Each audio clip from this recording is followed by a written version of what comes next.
Hello दोस्तों, स्वागत है आपका एक और वीडियो में। और आज मैं इस वीडियो में अप्लाइड मैकेनिक्स का चैप्टर 4 जिसका नाम है इक्विलिब्रियम ऑफ फोर्स, इसके बारे में बताने वाला हूं। तो पहले देखते हैं कि ये इक्विलिब्रियम जो वर्ड है इसका मतलब क्या होता है। तो इक्विलिब्रियम का मतलब होता है any system of force which keep the body at rest is said to be equilibrium. Force का कोई भी सिस्टम जो किसी बॉडी को रेस्ट कंडीशन में रखता है उसे हम लोग इक्विलिब्रियम बोलेंगे। When the condition of the body is unaffected even through it is act upon by the number of force it is said to be equilibrium. बोल रहा है कि किसी बॉडी पे हम लोग कितना भी फोर्स लगाएंगे बट अगर उस फोर्स के द्वारा उस बॉडी पर कोई भी इफेक्ट नहीं पड़ रहा है तो उसे हम लोग क्या बोलेंगे, इक्विलिब्रियम बोल देंगे। उसके बाद देखते हैं इक्विलिब्रियम फोर्स। बोल रहे हैं कि we know that if the resultant of a number of force acting on a particle is zero then the particle will be equilibrium. Such a set of force whose resultant is zero are called equilibrium force. बोल रहा है कि किसी body पर कोई भी force लगा रहा है और उसका रिजल्टेंट जीरो है तो उसे हम लोग इक्विलिब्रियम बोलेंगे, और जो रिजल्टेंट होता है उसे हम लोग इक्विलिब्रियम फोर्स बोलते हैं। फिर आता है इक्विलिब्रिएंट। ये होता है the force which brings the set of force in equilibrium such is called इक्विलिब्रिएंट।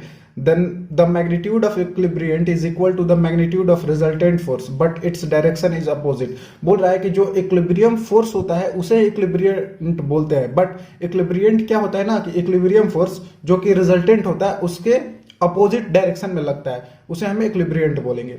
Types of equilibrium क्या होता है, तो पहला होता है स्टेबल इक्विलिब्रियम। ये होता है if a body comes back into original position on slight displacement from its position of rest then it is called to be stable equilibrium. बोल रहा है कि कोई भी बॉडी हो थोड़े से डिस्प्लेसमेंट के बाद अगर वो बॉडी अपने ओरिजिनल पोजीशन पे आ जाए उसे हम लोग स्टेबल इक्विलिब्रियम बोलेंगे। जैसे कि मान लेते हैं यहाँ पर ये एक बॉडी है, अगर इसमें हम हल्का सा थोड़ा सा भी अगर फोर्स लगाएंगे तो हल्का सा डिस्प्लेसमेंट होगा, बट क्या होगा कि ये ऐसा यहाँ जो है ना कंडीशन है वो फिर से उसको स्टेबल कंडीशन में अपने सेम ओरिजिनल पोजीशन पे ला देगा। दूसरा आता है unstable equilibrium. If a body does not comes back to its original position on slight displacement from its position of rest then it is called to be the unstable equilibrium. इसमें बोल रहा है कि अगर किसी बॉडी पे अगर थोड़ा सा भी डिस्प्लेसमेंट आए और वो अपने ओरिजिनल पोजीशन पे ना आ पाए उसे हम लोग अनस्टेबल इक्विलिब्रियम बोलेंगे। जैसे कि यहाँ पर एक बॉडी है, अगर इस पे थोड़ा सा भी डिस्प्लेसमेंट आएगा इसमें तो ये यहाँ पर आ जाएगा, तो जब ये यहाँ पर आएगा तो फिर ये अपने ओरिजिनल पोजीशन पे नहीं आएगा। तीसरा होता है न्यूट्रल इक्विलिब्रियम। ये होता है if a body occupied a new position and remains at a rest in its new position to on slight displacement from its position of rest it is called to be the neutral equilibrium। बोल रहा है कि ऐसा body जिसमें थोड़ा सा भी displacement आए और वो जिस पोजीशन पे जाए वो सेम पोजीशन हो जो उसका पहले पोजीशन था उसे हम लोग क्या बोल देंगे, न्यूट्रल इक्विलिब्रियम। जैसे यहाँ पर देखते हैं, यहाँ पर एक बॉडी है उसमें अगर थोड़ा सा भी डिस्प्लेसमेंट आए तो ये सेम वैसे ही पोजीशन पे है यहाँ पर, इसे हम लोग न्यूट्रल इक्विलिब्रियम बोल देंगे। फिर देखते हैं यहाँ पर एक लेमिस थियरम। ये बहुत इंपॉर्टेंट थियरम है, इसी पे हम लोग न्यूमेरिकल बनाएंगे इस चैप्टर से रिलेटेड। बोल रहा है कि it state that if 3 coplanar force acting at a point be in equilibrium then each force is proportional to the sine of the angle between the other two force. बोल रहा है कि 3 force है और वो कोप्लेनर है। Coplanar force वो होता है जहां पर एक ही पॉइंट पर तीनों फोर्स आके मिल रहे हो एक ही प्लेन में, उसे हम कोप्लेनर बोलेंगे। और ये थियरम बोल रहा है कि if 3 coplanar force acting at a point be in equilibrium, और वो जो पॉइंट है वो इक्विलिब्रियम कंडीशन में हो, then each force is proportional to the sine of the angle between the other two side. बोल रहा है कि सारे जो फोर्स होते हैं वो 2 साइड के एंगल के प्रोपोर्शनल होंगे, वो भी साइन में। इसे हम मैथमेटिकली देखते हैं, जैसे कि P एक फोर्स है और इसके क्या बोल रहे हैं, अपोजिट डायरेक्शन में जो फोर्स है उन दोनों के बीच का एंगल क्या है, अल्फा है, तो ये हो जाएगा P साइन अल्फा। वैसे ही Q है तो इसके अपोजिट साइड में जो फोर्स है उनके बीच का जो एंगल है वो है गामा, तो ये हो जाएगा Q साइन गामा। और ये जो R है और इनके अपोजिट साइड के जो 2 फोर्स है उनके बीच का एंगल है बीटा, ये हो जाएगा R साइन बीटा। ये एक इंपॉर्टेंट फॉर्मूला है, इसी पे सारे न्यूमेरिकल्स बनेंगे इस चैप्टर से। जैसे पहला क्वेश्चन देखते हैं, a circular roller of a weight 100 kg and radius 6 centimetre hang by a tie rod AC 12 centimetre and resist against a smooth vertical wall at B at shown in figure. Determine the tension in the tie rod at the force exerted against the wall at B। बोल रहा है कि हमें force निकालना है wall के against, जो force लग रहा है जिसे रिजल्टेंट फोर्स कहते हैं। ये आर बी यही निकालना है। जैसे डायग्राम में दिया है कि एक रोलर है जिसका वेट है कितना 100 kg, यहाँ पे 100 kg इसका वेट है, और फिर बोल रहा है कि जो ए सी है, ए और सी, जो ये टाई है इसका लेंथ है 12 सेंटीमीटर, ठीक है। एंड ये जो पॉइंट बी है यहां से हमें टेंशन डिटरमाइन करना है। इस सर्कुलर का रेडियस कितना दिया है, क्वेश्चन में दिया है 6 सेंटीमीटर। तो यहाँ पर लिखते हैं, यहाँ पे जो रेडियस है 6 सेंटीमीटर, और ये यहाँ पर यहाँ से और यहाँ का डिस्टेंस कितना है 12 सेंटीमीटर। तो अगर हमें ये वाला एंगल यहाँ पे 90 डिग्री हो जाएगा, तो जब हम ये वाला एंगल निकालेंगे तो क्या होगा, निकाल के देखते हैं। मुझे दिया है A C is equal to 12 centimetre और ये B C is equal to दिया है 6 सेंटीमीटर। एक रेशियो का फॉर्मूला होता है जिससे हम लोग बोलते हैं cos theta is equal to क्या होता है बी बाई एच, यानी कि बेस अपन में हाइपोटेनस। तो ये हो गया बेस और ये हो गया हाइपोटेनस, और ये वाला एंगल हमें निकालना है। तो cos theta is equal to हो जाएगा बी कितना है 6 और एच कितना है 12, हो जाएगा 1/2। तो cos theta is equal to 1/2। तो कॉस थीटा कब 1/2 होता है, जब थीटा 60 डिग्री होता है। मतलब ये वाला एंगल मुझे निकल गया वो है 60 डिग्री। अब हमें क्या निकालना है आर बी, ये वाला जो रिजल्टेंट जो फोर्स है ये हमें निकालना है। इसका एक और डायग्राम बनाते हैं। जैसे यहाँ पर फ्री हैंड डायग्राम जब बनाएंगे तो देखते हैं कि यहाँ पर फोर्स ऊपर के डायरेक्शन में इस डायरेक्शन में लग रहा है, एक नीचे लग रहा है और एक इधर लग रहा है। तो इसको हम लोग डायरेक्ट बनाते हैं यहाँ पर। तो एक इधर लग रहा है, एक इधर, और एक इस डायरेक्शन में फोर्स लग रहा है, ठीक है। इसका वेट कितना दिया है 100 kg।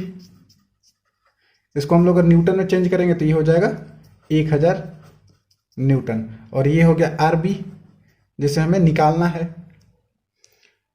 और ये एक टेंशन है ये वाला, ठीक है। अब हमें एंगल क्या दिया है, ये वाला एंगल दिया है 60 डिग्री, मतलब कि ये जो ये वाला एंगल है वो है 60 डिग्री। तो जब हम लोग देखते हैं ध्यान से, यहां पर भी एक परपेंडिकुलर आएगा, तो ये वाला एंगल जब 60 डिग्री है और ये टोटल 90 डिग्री है, तो ये वाला एंगल कितना हो जाएगा 30 डिग्री। वैसे ही सेम ये वाला एंगल कितना है 90 डिग्री है, तो ये भी 90 डिग्री है, परपेंडिकुलर है तो ये भी 90 डिग्री है। तो लैमिस थ्योरम क्या बोलता है, यहाँ पे लिखते हैं applying Lami's theorem at point C. मान लेते हैं जो ये वाला पॉइंट है उसे सी लिख लेंगे। तो लैमिस थ्योरम क्या हो जाएगा, ये देखो पहला फोर्स है ये टी, जो टेंशन लगा रहा है ना उसे हम लोग टी से डिनोट करेंगे। तो टी ओपन में ये जो दो फोर्स है अपोजिट डायरेक्शन में, इसका एंगल कितना है यहाँ से 90 डिग्री, यानी कि sine 90 degree is equal to होता है आर बी।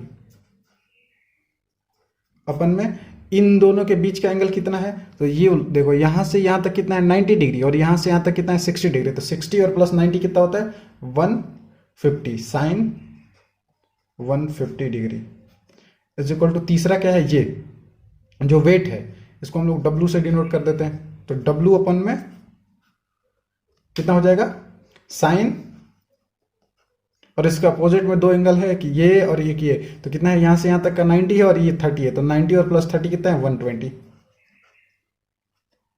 अब इसको हम लोग सॉल्व करते हैं। इसको मान लेते हैं इक्वेशन 1। तो फ्रॉम इक्वेशन 1 में देखते हैं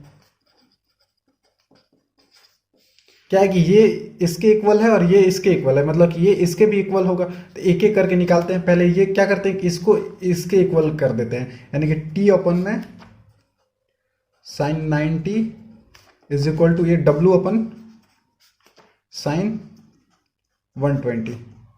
अब यहां से देखते हैं T upon sine 90 is equal to W का वैल्यू मुझे दिया है क्वेश्चन में, W is equal to 1000 newton. तो यहां पे रख लेंगे 1000 अपन में साइन 120। तो यहां से हम T निकालेंगे, टेंशन जब हम निकालेंगे तो ये हो जाएगा 1000 अपन में साइन 120, और यहाँ पे ये डिवाइड है तो यहाँ पर आएगा तो मल्टीप्लाई हो जाएगा साइन 90। अब यहाँ पे डायरेक्ट टी का वैल्यू निकालते हैं। तो इसे हम लोग डायरेक्ट कैलसी से सॉल्व करके टी का वैल्यू निकालते हैं। ये होगा 1000 divide by sine 120 is equal to इतना और मल्टीप्लाई साइन 90, मल्टीप्लाई साइन 90, ये हो जाएगा इतना 1154.70, 1154.70 न्यूटन।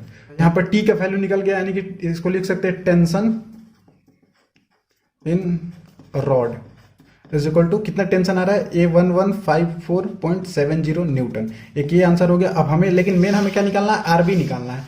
ये जो है ना, इसमें आरबी है, हमें ये निकालना है। तो ये निकालते हैं। तो पहले हम लोग क्या किए थे कि ये इसके इक्वल किए थे, अब क्या करते हैं, ये इसके इक्वल करके देखते हैं। तो ये हो जाएगा कितना, RB sine 150 degree is equal to W upon में साइन 120 डिग्री। अब यहाँ पर वैल्यू रखेंगे, आरबी हमें निकालना है, sine 150 is equal to W का वैल्यू कितना है 1000 अपन में साइन 120। तो यहाँ से आरबी का वैल्यू निकालेंगे तो ये हो जाएगा 1000 अपन में साइन 120 इंटू साइन 150। अब कैलसी से इसको डायरेक्ट सॉल्व करके आरबी का वैल्यू लिख देंगे, जो होगा 577.35 न्यूटन। ये हो गया इसका रिजल्टेंट और ये हो गया इसका आंसर।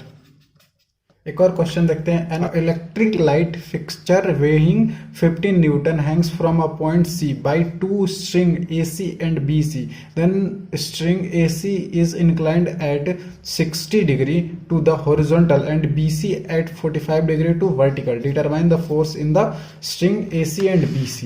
बोल रहा है कि एक इलेक्ट्रिक लाइट है जो दो स्ट्रिंग से हैंग है, मतलब टंगा हुआ है।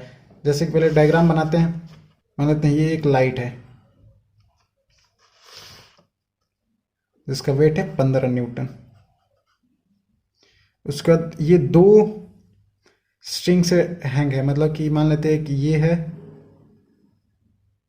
और एक ये है।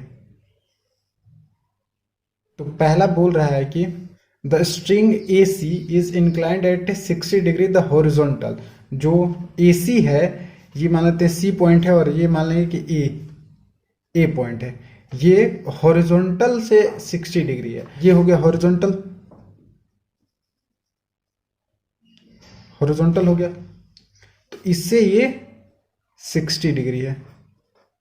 और दूसरा क्या बोल रहा है कि BC जो है 45 डिग्री है, वो वर्टिकल से है। तो ये वर्टिकल मान लेते हैं, ये यहां से हो जाएगा और ये वाला एंगल हो जाएगा कितना 45 डिग्री और ये हो जाएगा B। ये मान लेते हैं वॉल है दोनों साइड। उसके बाद यही बोल रहा है कि डिटरमाइन करना है AC और BC। ये जो AC और BC में कितना फोर्स जनरेट होगा वो हमें निकालना है। यहाँ से एक हॉरिजॉन्टल लाइन खींचते हैं और एक वर्टिकल। जब ये वाला एंगल 45 डिग्री है तो ये वाला भी एंगल कितना हो जाएगा 45 डिग्री, और ये वाला एंगल 60 डिग्री है तो ये वाला भी एंगल कितना हो जाएगा 60 डिग्री। ये वाला एंगल 45 है तो ये जो टोटल कितना होता है 90 होता है, तो बच्चा भी कितना हो जाएगा 45, और ये 60 है तो ये बच्चा कितना हो जाएगा 30। और इसमें भी वही सेम लैमिस थ्योरम अप्लाई करेंगे। Applying Lami's theorem at point C।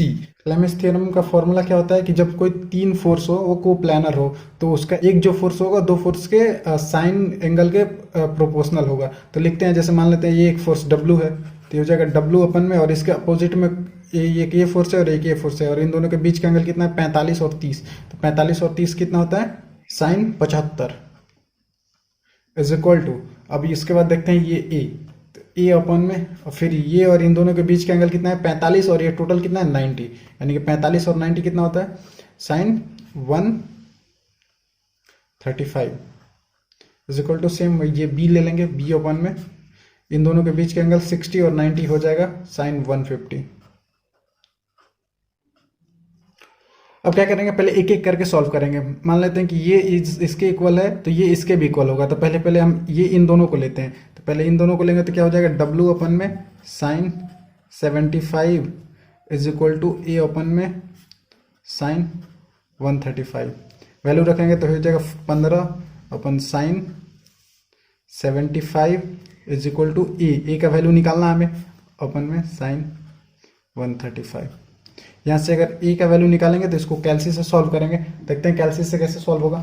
ये हो जाएगा 15 divide by sine 75 is equal to इतना, और ये यहाँ पर साइन 135 डिवाइड है तो इधर आएगा तो मल्टीप्लाई हो जाएगा, तो मल्टीप्लाई साइन 135, तो ये टोटल हो जाएगा 10.98 न्यूटन। A1 का वैल्यू निकल गया है। वैसे ही हम A2 का वैल्यू निकालेंगे, यहीं पर निकालते हैं।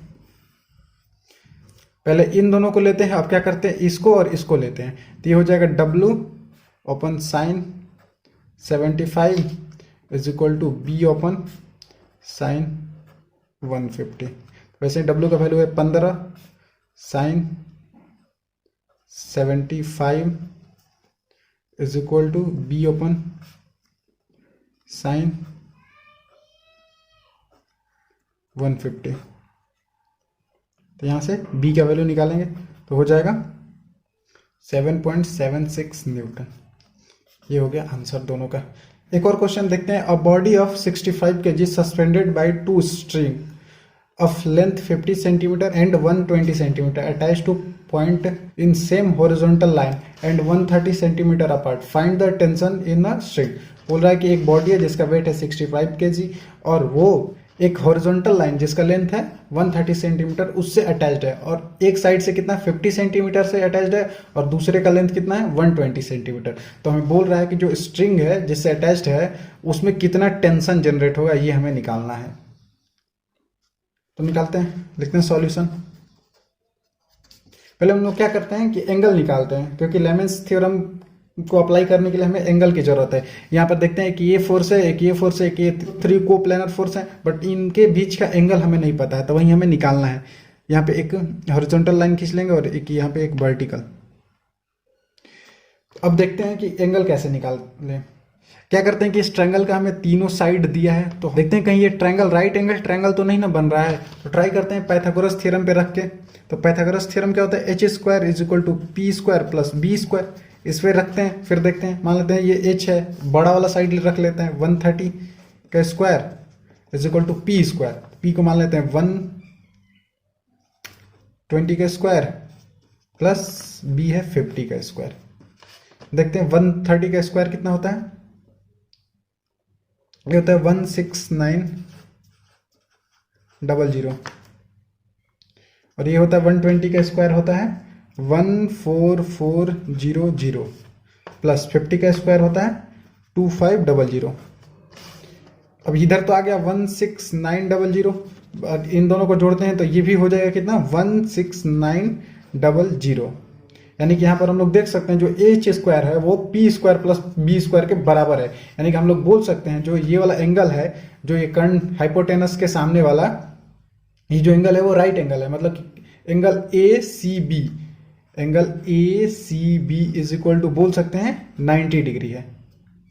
जब मेरे पास ये वाला एंगल आ गया, अब हम लोग क्या करते हैं एक एक एंगल निकालते हैं। यहाँ पे एंगल ए निकालेंगे फिर एंगल बी निकालेंगे। तो जब हम लोग एंगल ए निकालेंगे तो क्या करते हैं कि यहाँ पर हमें ये वाला वैल्यू पता है, ये वाला वैल्यू पता है, तो यहाँ पे एक फॉर्मूला होता है साइन थीटा, नहीं साइन ए, एंगल ए निकालना है, तो sine A is equal to क्या हो जाएगा, ये वाला हो जाएगा बी और ये वाला हो जाएगा पी और ये वाला हो जाएगा एच। तो sine A is equal to हो जाएगा पी ओपन में एच, पी ओपन में एच, और पी का वैल्यू कितना है 120 और एच का वैल्यू कितना है 130। तो sine A is equal to हो जाएगा, ये 0 0 कट जाएगा, 12 ओपन में 13। यहाँ से अगर मैं एंगल ए निकालूंगा तो ये हो जाएगा साइन इनवर्स 12/13। कैलसी से एंगल ए निकालते हैं, साइन इनवर्स 12/13, ये हो जाएगा 67.38, यानी कि एंगल ए निकल गया 67.38 डिग्री। वैसे ही सेम अब एंगल क्या हमें बी निकालना है, तो एंगल जब बी निकालेंगे तो ये हो जाएगा कितना, कॉस बी रख लेंगे इस पे, तो कॉस बी होता है, ये होता है बी बाई एच, तो बी कितना हो जाएगा ये 50, cos B is equal to 50 और एच हो जाएगा ये 130, तो ये हो जाएगा 130। तो वैसे ही कॉस बी निकालेंगे जब, तो ये हो जाएगा 5/13 यहाँ से बी निकालेंगे एंगल, तो ये हो जाएगा कॉस इनवर्स 5/13, और कैलसी से निकालेंगे तो angle B is equal to हो जाएगा 22.61 डिग्री। यानी कि मुझे ये वाला एंगल मिल गया जो है 67.38 डिग्री, और ये वाला एंगल हो गया 22.61। जब इन दोनों का एंगल निकल गया तो हमें ये वाला भी एंगल मालूम चल गया। ये होता है दो पैरेलल लाइन के बीच में अगर कोई एक लाइन खींचा जाए तो ये वाला एंगल और ये वाला एंगल इक्वल होता है। तो जब ये 67.38 है तो ये भी हो जाएगा 67.38, और ये 22.61 है तो ये भी हो जाएगा 22.61 डिग्री। अब यहाँ पर इन सब का हमें एंगल पता चल गया। अब हमें क्या निकालना है, यहाँ पे टेंशन निकालना है कि इसमें और इसमें कितना टेंशन आ रहा है। लिख लेते हैं इसको T1 और इसको T2 लिख लेंगे। अब इसमें लेमिन्स थ्योरम अप्लाई करेंगे और देखते हैं वो क्या होता है। यहाँ पे लिखेंगे apply Lami's theorem at point C। जब हम लेमिन्स थ्योरम अप्लाई करेंगे तो हो जाएगा T1 अपन में sine 112.61 is equal to T2 upon में हो जाएगा साइन 157.38 और इज इक्वल टू, और W इज इक्वल टू हो जाएगा साइन 90। अब देखते हैं यहाँ पे साइन 112.61 कहाँ से आया। यहाँ डायग्राम में T1 ये वाला मेरा टेंशन है, तो जो एंगल जो हम लेंगे वो लेंगे ये वाला एंगल, इन इसके और इसके बीच का एंगल। तो यहाँ पर क्या है 90 डिग्री है और यहाँ पर 22.61 डिग्री है। तो जब 90 और प्लस 22.61 ऐड करेंगे तो कितना आ जाएगा, वो आएगा 112.61। वैसे ही सेम T2 को देखते हैं। यहाँ पर ये वाला टेंशन T2 है, तो ये वाला जब इस टेंशन को लेंगे तो ये वाला और ये वाला के बीच का एंगल कितना हो जाएगा, ये 67.38 और ये वाला टोटल कितना है 90। तो इन दोनों को ऐड कर लेंगे तो कितना हो जाएगा, ये हो जाएगा 157.38। और सेम वैसे ही W अपन में साइन 90, ये वाला वेट है W और इन दोनों के बीच का एंगल कितना है, यहाँ से निकाले थे 90 डिग्री। तो ये वाला लिख लेंगे यहाँ पर W अपन में साइन 90। अब इनको क्या करते हैं, सॉल्व करते हैं। तो पहले हम लोग क्या करते हैं, पहले इसको और इसको लेते हैं। तो ये वाला हो जाएगा T1 अपन में sine 112.61 is equal to W का वैल्यू कितना है, वो है 65 अपन साइन 90।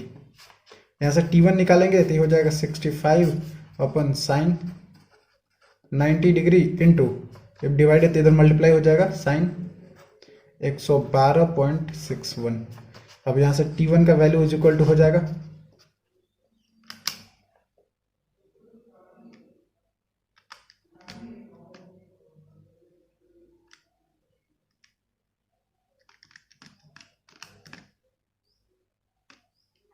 ये हो जाएगा 60.0043।